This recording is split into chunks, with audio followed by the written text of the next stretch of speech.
Hey friends, welcome to this week's episode of Not Your Mama's Podcast. The title of this episode is Birth Chiropractor and discussing the formula shortage. I'm so excited. In this episode, we are speaking with Dr. Kaleb Valdez, who is a birth chiropractor and the author of the best-selling book, Starving Babies, where he discusses the infant formula shortage, current trends in America's birth intervention, and the obstacles many new mothers face through labor and delivery.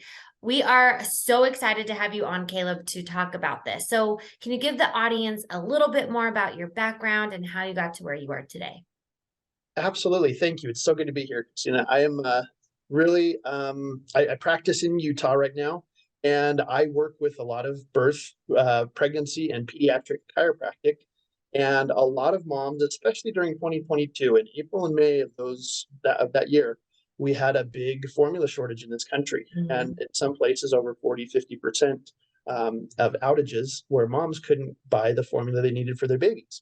So a lot of my patients were coming in concerned that they couldn't get the brands they needed or were looking for substitutes for formula. And they were asking questions about cow's milk and goat milk and home recipes and things like that.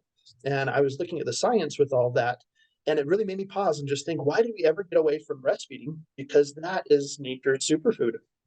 And for moms who choose to do that route, I would much rather them have the option of doing that and have the formula available, and not have formula available, and not have milk supply to feed their babies. So that is kind of what led to the beginning of Starving Babies. And I have a lovely relationship with that title. It really sticks in your brain, but it just causes all of us just this visceral reaction, because we would hate to think that any of our babies aren't getting what they need.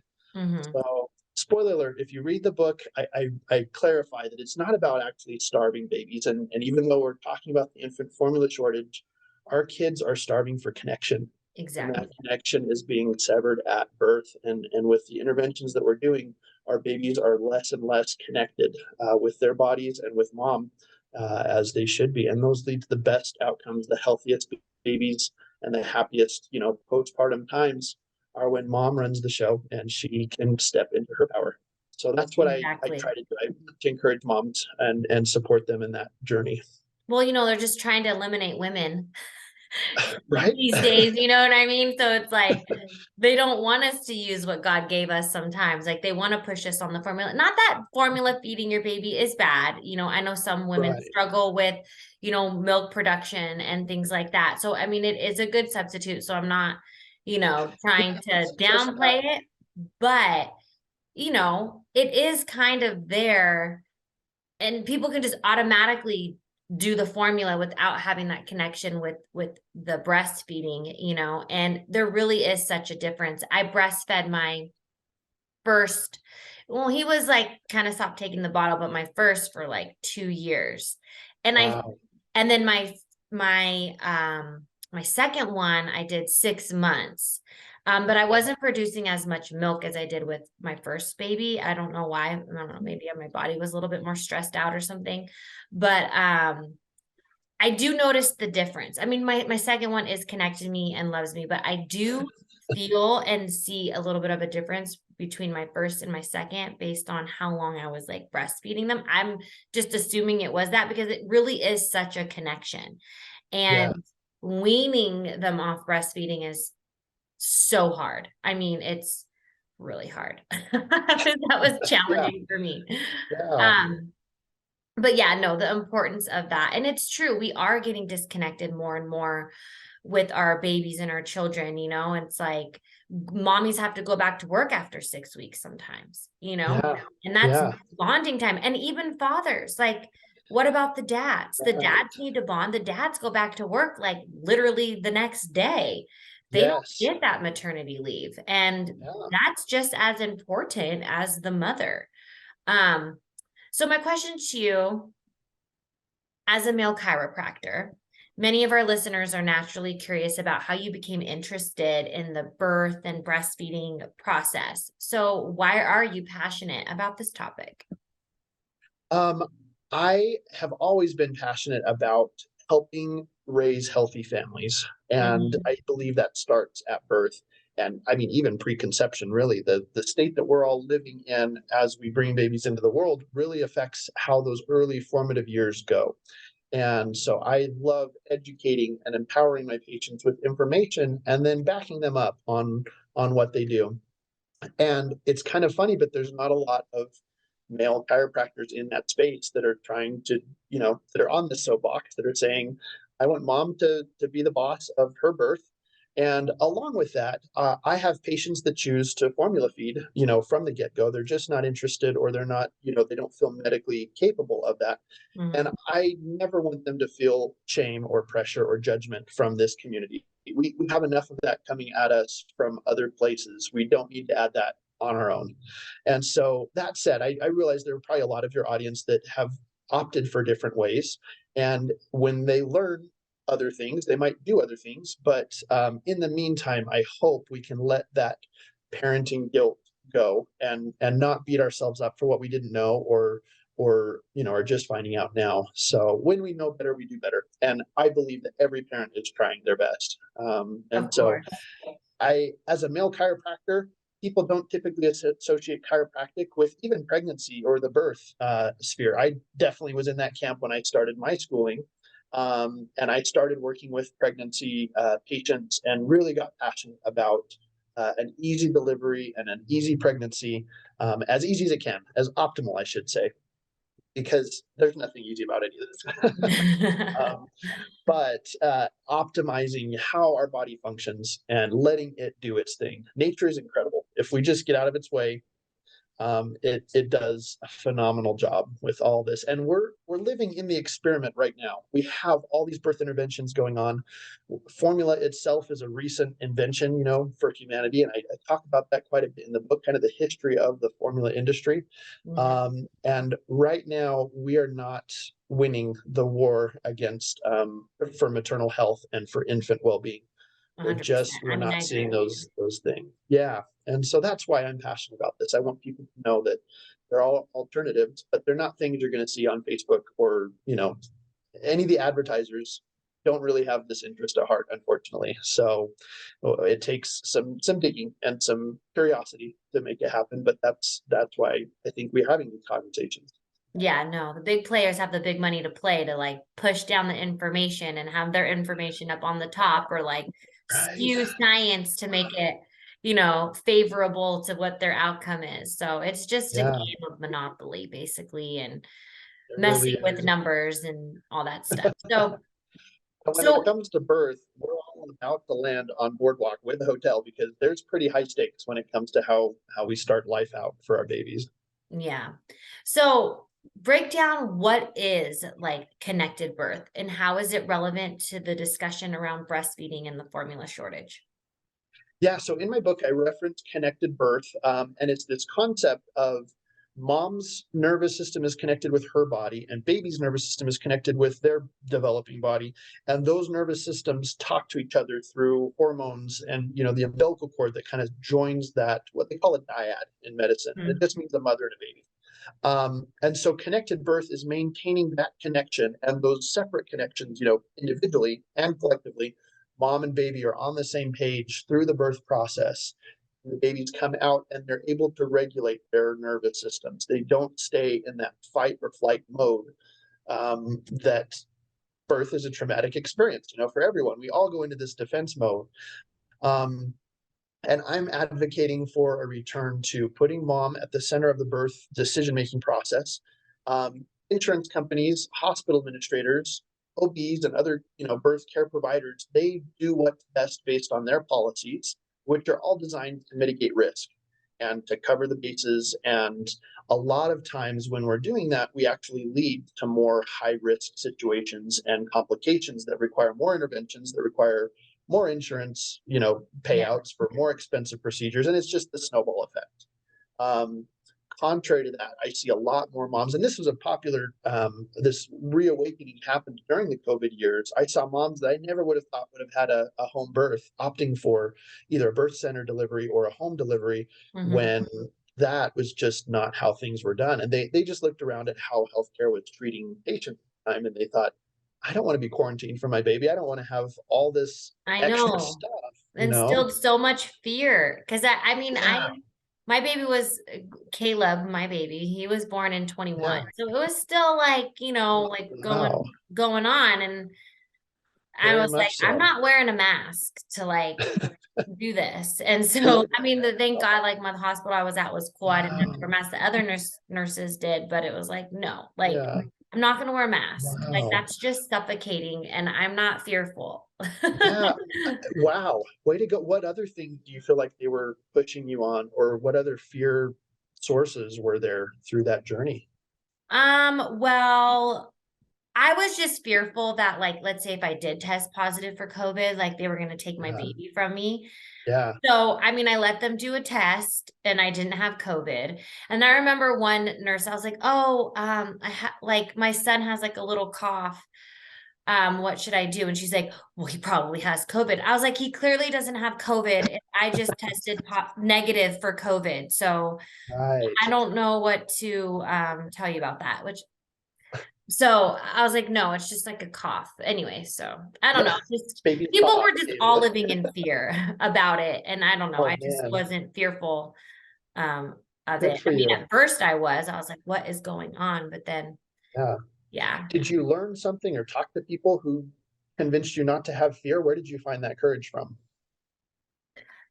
Well, they were saying people were going to be dropping dead, like the homeless people weren't dropping dead on the street. I was like, "Oh my God, all the homeless people." But like Right. I never saw anyone dead on the floor, Right. just walking around dying. I mean, I Thank just opened goodness. my Yeah. eyes, and then, you looked at, the COVID vaccine was patented in 2014.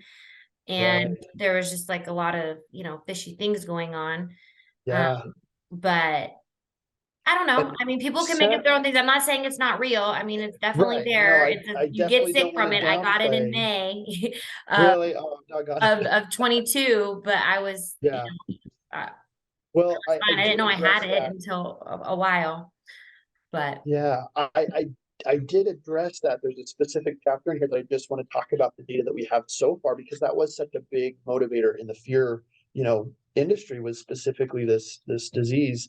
And the Lancet, which is the British Journal of Medicine, was really talking about how the World Health Organization was recommending to leave moms and babies together, even in cases where a mother tested positive. They said the best outcomes are having her be with that baby, and they both convalesce together, and having her breastfeed that baby with those antibodies for the developing immune system, because baby's immune system isn't active for 6 months or hmm beyond after hmm they're born. And so that's why they rely on that breast milk to keep their immune system up. And worldwide, they reported about 1,950 newborn deaths from COVID worldwide. That's all the millions and millions of cases. Now, one is tragic. I'm not trying to downplay that number, but because of the U.S. disregarding the science on that issue, and our CDC and our American Academy of Pediatrics recommended that if mom tests positive, we separate them for 2 weeks. That led to 125,680 neonatal lives lost. We lost 100 times more by separating our babies during the COVID pandemic than we ever would have, and the rest of the world did, by keeping them all together. I know. So I think that's tragic. It's so Yeah, tragic. I yeah, mean, the golden hour, the most important time is like when the baby's born and you put the baby on your chest. Like yes, it's like probably like that's why they call it the golden hour because right, it's right. Ah, I gold. It's love like the that. moment. And I mean, yeah, no, it is tragic. There was a lot of tragic things happened, and I don't think that we did our best and put our best foot forward. I mean, also the thing that was also really interesting was how is it that all of these nurses had time to practice choreographic dances on TikTok and dance when we're supposed to be helping people? Like that takes Right. time. It takes that you got to learn the dance, you got to practice it, make sure you get it all together. Get everyone Have to edit it. together. Everyone's on a shift and working, but if you got Yep. 20 people in there, who's working? Like, it's Right. just like, this makes no sense to me. Why are people singing and dancing on TikTok when you're supposed to be When we're saving supposed lives? to You be, shouldn't yeah, have time. If this was yeah, really happening, you shouldn't have time to practice a choreography. Yes. and bust out dance moves on TikToks for likes and shares and attention. Like it's not Right. what it's about. It's about saving people's lives, save the lives. Yeah. Don't be dancing on TikTok. So And we I had don't know. our local hospital, they quarantined. They weren't seeing certain patients and types, and they pretty much closed down in anticipation of the COVID stuff. But all the other medicine keeps grinding along. So Yeah. I had a lot of patients that would come into our office to get x-rays, and we had an x-ray machine, and they would fall at the park and break arms, and they wouldn't see them for orthopedic cases because they were so scared of COVID. And I see that kind of trade-off happening. It's not based on logic or research. It's literally just based on policy from people who really don't know the front lines of patient care. And we do that sometimes with birth, unfortunately, where we're so fixated on baby's heart rate, for example. We have these, fetal heart rate monitors that we obsess over, and we're not looking at all the big picture of birth. We fixate on one little thing and we make policy decisions based on that. And the outcomes just aren't bearing up under scrutiny for Yeah. what we hope. Well, there's a lot of like media propaganda to, you know, Yes. convince Yeah. people that this is bad, this is good, this is how you're supposed to behave and all that stuff. And that's just the power of the media. And, Yeah. the And channel sad, you're watching is like the channeled messages you're getting. yeah, So, they're it's, very good at programming that for us. oh, I mean, like they do studies on it all the time. I mean, what's the Yeah. best way to get into the human, psyche and convince them to do things? Right. It's all a test, And to see how far things can go. But kind of steering exactly. back a little bit about like breastfeeding and like the formula and things like that. So, like, what advice would you give to first time mothers who are being bombarded with information and pressure to breastfeed or formula feed? Just what you mentioned is the first step is just being aware that there are very strong media messages and very powerful agendas with trillions of dollars. Literally, I mean, we're up against $1 trillion marketing machine with the pharmaceutical companies, with hospitals, with the formula uh, industry is a $70 billion market right now, and it's on par to almost double in size in the next few years because so few moms are pursuing breastfeeding.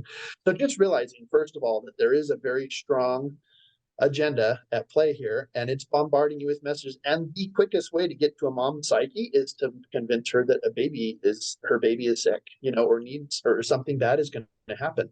That connection between mom and baby, they know that the hot button that they can just the nuclear button that they push is, oh, this could hurt your baby, or this is healthy for your baby, and you will buy or you will agree to any intervention or medication or formula that you need to at that point to save your Yeah. baby. So just being aware is the first step. Being educated is huge. There's so much misinformation, especially coming from formula manufacturers, that moms just they need to know what the truth is about all of this stuff. And then realizing that it is totally within your rights, knowing your rights to say, I'd like a second opinion, or no, we're not going to do that, or I realize that's your policy or that's your practice, but based on everything that I've read or decided, I am choosing a different route. And if you can, respect that, I'm going to choose another provider. And you're totally within your rights to do that. I want moms to hold their medical providers to a higher standard because of what they know and what they expect. And I think if we do that, we will reverse the trend. We are currently the only country in the world that is losing ground on infant and mother mortality, and we're doing it at an incredible rate. We've had 40% increase in mother mortality since last year alone in this Wow. country, which is ridiculous because every That's other country in ridiculous. the world, We should be number one. right, We we're should be spending number far and one. Like away. honestly, like Absolutely. we're apparently supposed to have like the best medical stuff, but like Right. I think we're falling short with insurance. We're falling short on so many things. Like, Absolutely. I mean, I was And diagnosed with sorry to change it real quick, but I was no, no, diagnosed no. with Crohn's and ulcerative colitis. And Wow. finding insurance to cover me has been a Yeah. nightmare. Oh, And yeah. people are like, oh yes, this will cover you. This is what you need. This, because Right. I'm clueless with it. Next thing you Right. know, I have it. The doctor's like, oh no, it doesn't cover it. And even the people that are selling the insurance don't even know what products they're selling. I mean, it's been a Right. circus. So It shouldn't Yes. be that way. It should be like whatever care you need, you're able to get Yep. flat out. Flat Yes. out. So, anyway, Yes. that's just my 2 cents about the I American agree. insurance and freaking medical. Preach, Christina. Yeah, you got it. It's ridiculous. And I go back. definitely think there's other things that we should be doing to address those issues, but yeah, that's a big one. And a lot of moms, sadly, they choose their provider based on who accepts their insurance, and that Exactly. doesn't always lead to the best doctors and the best hospitals. I think we should make it affordable for anybody to use their insurance dollars. I love HSAs and FSAs because you can take those wherever you feel like you're getting the best care, and that motivates providers to earn that money and earn your trust. So Well, they also I noticed it's like they punish you if you're not getting like insurance through your business. Like you can't get yes, like a PPO plan. You're only stuck on an HMO plan and you're only in this network and you can't move outside of this network. And like in order to see a specialist that you've already been seeing before you got with this insurance company, you need to go see their primary care doctor to even get a referral, which can put you back like right, a month when you need to like go see a doc. Like your right, specialist is like waiting for you, and yes. it's just ridiculous. They punish the individual paying out of pocket by And if giving you them look at the crappy insurance options. yeah, if we zoom out and take a 30,000-foot view of this whole operation, you can just see how we've medicalized every part of health and birth and breastfeeding and all the stuff that we depend on. We've controlled it by government agencies and companies that are really just looking to make a profit, and the two are so closely intertwined. The FDA will approve whatever their big companies say, and the big companies get away with things like the formula crisis because nobody's holding them accountable. Yeah. And it How much takes a money did they lot. get from their donor? Oh, exactly. You know what I mean? Like, oh, this Yeah. guy pays a big buck, you got to push it through, or otherwise we don't get that Yep. funding, So you that'll know? get me reelected, and then I'm going to approve all of his stuff so he can make a profit when he releases this product. And Yeah. it's cronyism, and it's not serving our babies. And it's going to take an army of parents waking up and saying this is not okay. We expect more. We demand more. And starving babies. We talk about what led to the crisis and how parents are really not at the top of the list for what those agencies are. Sad, but it's the reality that we live in right now. And I'm hoping, really, really hoping we can change that. Yeah. I mean, it's a big fight. And I think sometimes people don't know how to go and fight for it because it's like people think, well, what am I gonna do? What's this one? What am I gonna do? But Right. it's all in numbers, but then trying to get everyone together is like also a challenge. I mean, Yeah. yes, we're together in like the social media world, but like how connected are we really? Right. Like, Well, and that's why I call for unity and support, because we're all on this journey together. And our enemy is not the mom who chooses to pump or formula feed or supplement or whatever. And yeah, it's so easy for us to bicker among our own ranks because that's an easy target, unfortunately.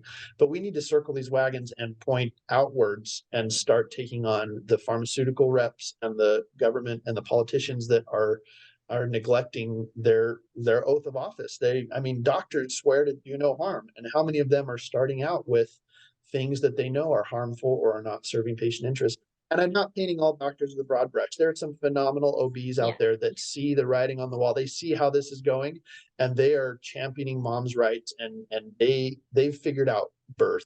And I'm so thankful for them because it takes all of us. It's going to take all the disciplines. yeah, totally. It's a well-oiled machine. So, yeah.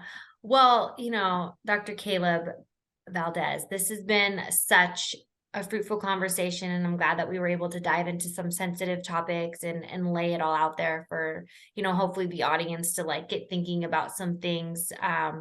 So I have 4 questions that I love to ask all my guests, and I'm curious to know what your answers are. And Okay. my first one to you is, who and what inspires you? Um, my mom is a huge inspiration. She obviously birthed me and raised me, and she is an educator. She's a teacher. She taught me how to write, and she was a big push behind getting this book out there. And in like manner, my sisters, I watch them step into motherhood, and they are phenomenal heroes in their own right. I think moms generally are inspirational figures the world over, but mine's that too. Awesome. Okay, so my second question is, what is something you wished you knew when you were younger? I wish I'd learned about chiropractic a lot earlier because that would have saved me a lot of pain through my early adult years, and it became my career profession, but not before a lot of kind of wandering around and finding what I want to be when I grow up. So I love chiropractic, and I wish I would have met it a lot sooner in my life. Perfect. And then what is the essential part of your daily routine? My workout routine is very important, and I can't tell you, before I started this, I would hear that all the time, and I would always roll my eyes because everybody's supposed to say that. Oh, if I can't get to the gym, I don't feel like me. But it really has become that. It for my hormonal health, for my circadian rhythm, for just my energy levels, my digestion, everything it hinges on my time with myself in the gym to kind of get my head set right for the day, and everything working like it's supposed to. Yeah, perfect. I agree. I can totally tell the difference in my mental state when I work out versus when I don't. And Right. it's just a 360-degree difference in my view. Yeah. Um, and then so the best advice you've ever received.